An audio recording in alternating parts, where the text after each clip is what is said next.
నాగర్ కర్నూలు జిల్లా ప్రభుత్వ ఆసుపత్రిలో చికిత్స పొందుతున్న బీసీ గురుకుల పాఠశాల విద్యార్థులను పరామర్శించారు మంత్రి జూపల్లి కృష్ణారావు. విద్యార్థుల ఆరోగ్య పరిస్థితిని అడిగి తెలుసుకున్నారు. బాధిత విద్యార్థినులకు మెరుగైన వైద్యం అందించాలని డాక్టర్లకు సూచించారు.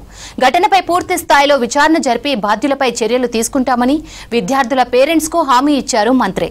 తర్వాత ఉయ్యాలవాడలో గురుకుల పాఠశాలను సందర్శించి వంటగది, ఆహార పదార్థాలను పరిశీలించారు.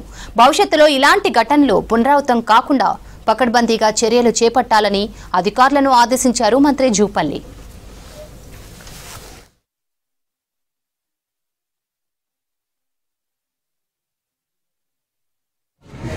విచారణ చేసి ఇప్పటికే ఆ సంబంధిత సప్లై కాంట్రాక్టర్ను సస్పెండ్ చేయడం జరిగింది. ఇటువంటివి పునరావృతం కాకుండా కట్టుదిట్టమైన చర్యలు తీసుకోవాలని కూడా చెప్పడం జరిగింది.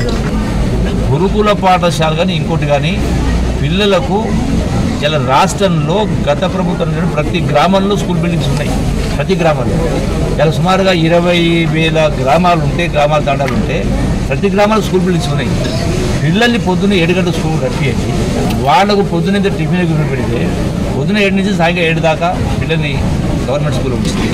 ఆ ఉదయం 3 గంటలు, సాయంకాలం 3 గంటలు గవర్నమెంట్ ఇచ్చేలేనప్పుడు లేని సందర్భంలో నిరుద్యోగ యువకులకు వాళ్లకు కొంత జీతభత్యాలు ఇచ్చి పిల్లల్ని అక్కడ చదివించి ఏర్పాటు చేస్తే ప్రతి ప్రభుత్వ స్కూల్ కూడా ఒక గురుకుల పాఠశాలదే ప్రతి గ్రామంలో కూడా ఇలా సాంకేతిక పరిజ్ఞానం వచ్చింది.